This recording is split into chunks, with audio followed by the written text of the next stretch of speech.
Initial ஸ்கொயர்ல இல்லைன்னா castling பண்ண கிங்க ஃபோர்ஸ்டா வெளியே கொண்டு வந்து செக்மேட் வைக்கிறத கிங் ஹண்ட் இல்லைன்னா கிங் வாக் அவுட் சொல்லுவாங்க.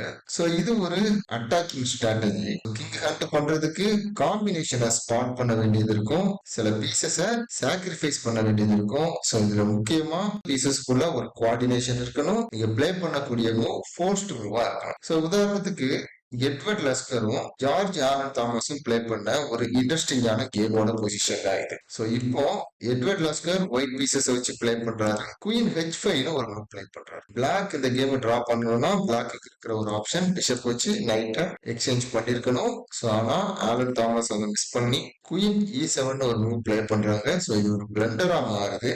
இப்போ லஸ்கரால 7 மூவ்ஸ்ல இங்க செக் மேட் பண்ண முடியும். சோ இப்பதான் கிங் ஹண்ட் பண்றாரு, அதாவது சேஃபா இருக்கிற கிங்க இப்போ ஃபோர்ஸ்டா வெளியே கொண்டு வர போறாரு. சோ ஒரு பிரில்லியன்ட் மூவா குயின் H5 வச்சு பானை எக்ஸ்சேஞ்ச் பண்ணிக்கிறாங்க. சோ இப்போ கிங் வச்சு ஃபோர்ஸ்டா குயினை கேப்சர் பண்ணி தான் ஆகணும். அப்படி கேப்சர் பண்ணதுக்கு அப்புறம் இங்க ஒரு டிஸ்கவர்டு செக் டாக்டிக்ஸ் கிரியேட் ஆகுது. நைட் வச்சு பிஷப்பை கேப்சர் பண்றாங்க. சோ இங்க ஒரு டிஸ்கவர்டு செக், அதே நேரத்துல டபுள் செக்.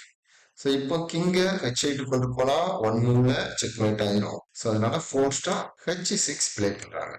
ஸோ திரும்ப நைட் G4 செக். ஸோ திரும்ப ஒரு forced move king G5.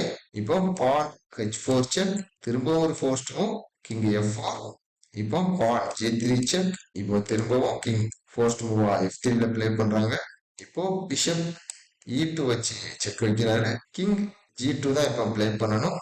So இங்க ரூக் H2 செக். ஸோ இப்போ பிளாக் கிங்க்கு இருக்கிற ஒரே ஒரு மூவ் கிங் G2. ஸோ இப்போ ட்ரிபிள் அப் பண்ணி செக் மேட் வைக்கலாம். ஸோ இங்க லஸ்கர் கிங்க D2 பிளே பண்றாரு.